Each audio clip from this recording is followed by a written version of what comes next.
Really excited. We got a lot of things in place here. Hopefully have a great time tonight, this afternoon, wherever you are, GM. So without further ado, I do want to, again, welcome the DXdao crew.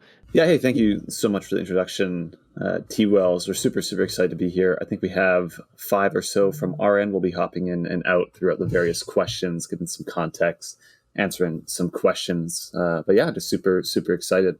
Let's go ahead and get started here, folks. We got almost 70 people on the game as far as I can see here. So I'm going to go ahead and get started. So everybody is ready here. Let's get started. Question number 1. Here we go. Game 2 of Season 2. What 2 projects spawned DXdao and then stepped back to give it autonomy? Was it Gnosis and DAO Stack, A16Z and Paradigm, Bankless and OneHive, or Metacartel and Alchemy? And the correct answer here is the red one, Gnosis and DAO Stack. I'm really curious to learn a little more about the origin story here. Hey guys, yeah, Gnosis is a project that started in 2017. DAO Stack, similar time. DAO Stack was working on DAO frameworks, and Gnosis just thought it would be a great experiment to kick off a new DAO to be as decentralized as possible and just see how it goes. They handed an exchange product they had built, Touch Exchange, to DXdao after seeding 400 addresses with initial voting power, and this happened in the summer of 2019. All right, folks. Question number 1. Here is the score. Reaper Cheap in the lead here, followed by Mert, Chewy, Doge King, and Acid Laser. That's our scoreboard to begin after question number 1, folks. Here comes question number 2. What's the largest amount a single address deposited to the DXD token bonding curve offering? For the and to be clear, token. This is in Ethereum. I don't believe the question specified that, but this is a number of Ethereum. We got over 1,000 Ether was the correct answer. The second most common was 357. So people are guessing big. Yeah, as John mentioned, DXdao launched with reputation holders, which is non-transferable, in the summer of 2019. And then in May of 2020, launched the DXD token through a bonding curve fundraiser that accepted ETH and minted new DXD at a linear increasing price. So this was in the summer of 2020, and one of the largest transactions you can see there, I believe it was 1,071 Ether that went through the bonding curve in August of 2020. All right, cool. Well, again, that is a lot of Ether. Let's go ahead and see what the scores look like after the second question here. Here we go. Moving into first place, the Seeker with almost 1,800 points, followed by Paul, followed by Wizard and Botborg's Fly.eth and Cheems. That's our top 5 leaderboard going into question number 3. Here we go. How many DXdao rep holders are there on Ethereum mainnet? Looks like most of y'all guessed this. The answer is 468. So approaching 500 total holders on ETH mainnet. But reputation is a non-transferable voting power in DXdao. So we don't really call it a token per se. It doesn't have a transfer function, but addresses can own reputation. So reputation is obviously governance power. This is earned through contributing to DXdao, participating in the ecosystem in general. We hand out reputation to certain community events and whatnot. Well, let's check it out here, everybody. After question number 3, this is our leaderboard. Seeker still in first place, followed by Paul, Escanor, Chewy, and Reaper Cheap there. Let's go ahead and move on to question number 4. True or false? This one is true or false. Back to the rep token. True or false? It has been diluted by more than 50% on mainnet since Genesis. It is true. This is actually sort of more of an even split than I assumed, because I was hearing us talk a little bit. I think was it Chris or it was Sky sharing a little bit about there's a front end where you can actually see this. I was just going to say, I shared a link to DX Vote, our kind of budding governance interface, and we have some stats, particularly on the mainnet DXdao avatar. So that link that I shared in the chat does have a linear kind of graph of our average rep dilution over time, based on blocks, of course. Sweet. All right, folks, here we go with question number 5. Back to multiple choice.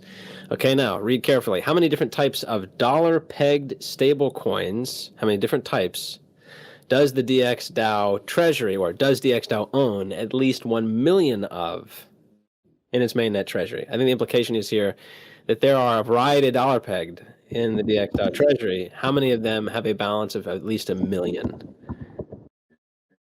And the correct answer here, let me click on the draw a bit here, is 5. But yeah, this is a little bit of a tougher one. And actually, if you are familiar with the DXdao treasury, it could even be a little bit more difficult because we do have 6 stable coins with at least $1 million worth. But one of those is Rye, and Rye is not a dollar peg stable coin. And also, because Rye has a different denomination, we actually don't have 1 million Rye tokens either. So a little bit of a shakeup. This is definitely the most difficult question. Glad to see there was a couple people that got this one. Let's go ahead and take a look. Paul still in first, Seeker in second, Quinn moving up here to third, Mallmap in 4, and MPPA. We're going to get started with question number 6. Here we go, another multiple choice question. What was Swapper's code name before launch? Was it Jolt? Was it DXSwap? Was it Swapo? Or was it Aqua? 10 seconds. And the correct answer, DXSwap here. Had a couple of decent distractors, though. But code names. Do you have code names for all the products before launch? No, I think the story behind this one was it was actually, we were using DXSwap because a lot of, we're looking at new products or projects, typically we just put DX in front of it, right? DX vote, we have DX stats. So that's kind of where it started from. But the reason we had to pick or not use that name was because the contributor who had the ENS domain name for dxswap.eth lost the wallet that he had the ENS domain name on. So we couldn't launch the product on that domain name, so we had to come up with a new name. We actually did a poll with the community and everything, and actually Aqua was second place, but we ended up going with Swapper. Let's go on to question number 7. Here we go. True or false? DXdao owns its front ends through ENS, requiring an on-chain vote over several days to make adjustments. And if you flip the coin here, it's 50-50. The correct answer is true. Now remember, DXdao team, we got another question on ENS coming up, so don't give too much away, but you want to talk a little bit about this, that would be cool to sort of explain how ENS intersects with the on-chain vote. Yeah, thank you, T-Wells.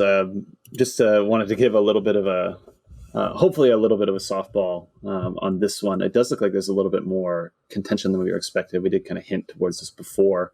But as you mentioned, more on kind of ENS, how we used it, et cetera, in our Medium. It looks like Chris just shared that link as well.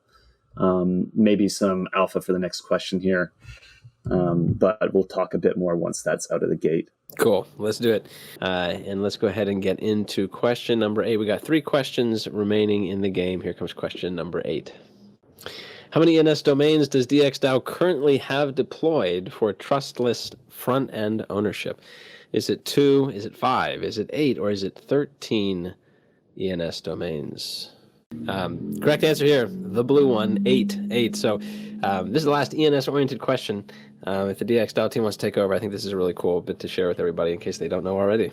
Yeah, I'll give a bit of a insight as to what products we actually have live and accessible, and then maybe someone else can kind of piggyback off that and just talk about why we do what we do with ENS and kind of front-end ownership.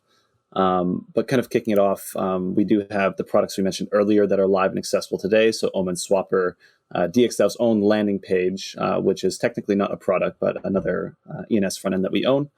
We own DX Stats, which is the statistics for Swapper, Mesa, as we mentioned earlier, and DX Docs, which is our decentralized documentation resource.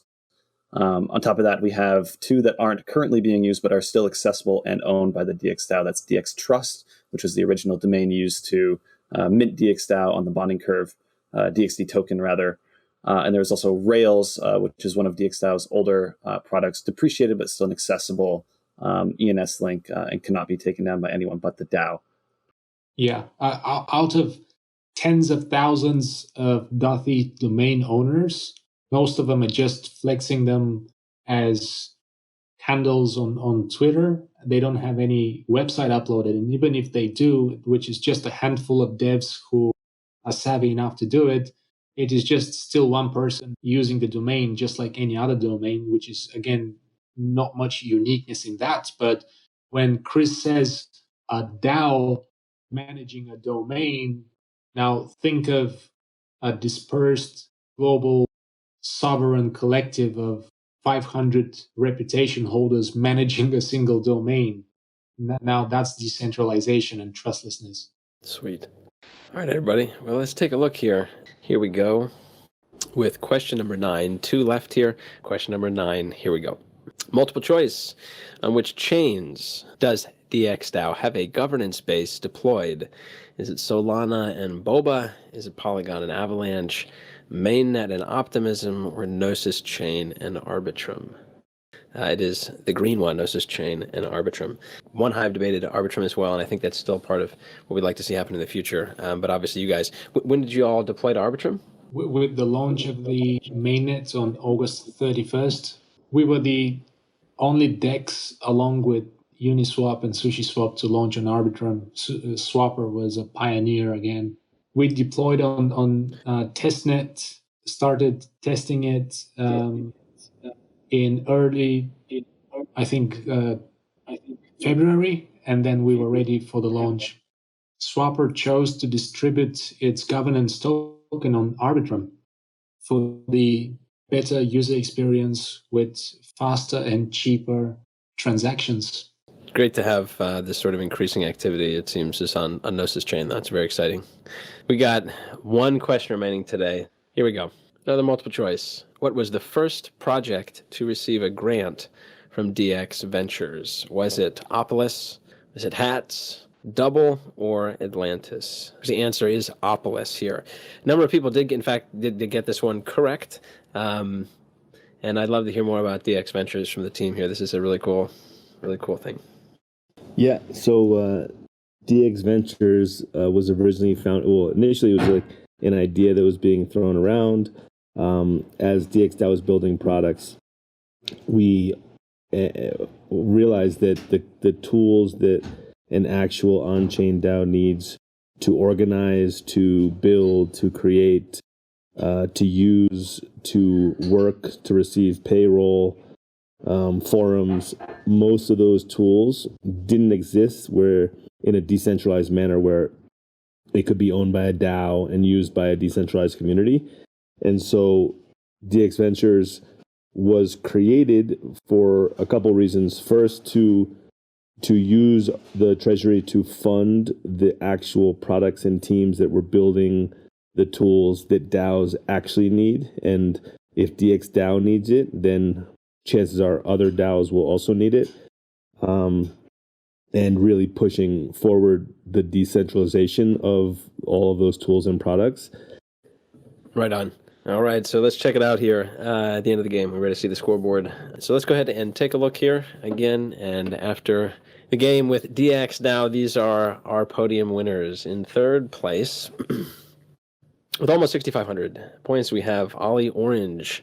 In second place, we have MRTD Logic moving up to second. And in first place, finishing with 7,172, we have Seeker moving up to first place on that last question with Momo Map, and I forgot the last one slipped off the screen there before I could see it, but Momo Map in fourth. Congratulations to our podium here.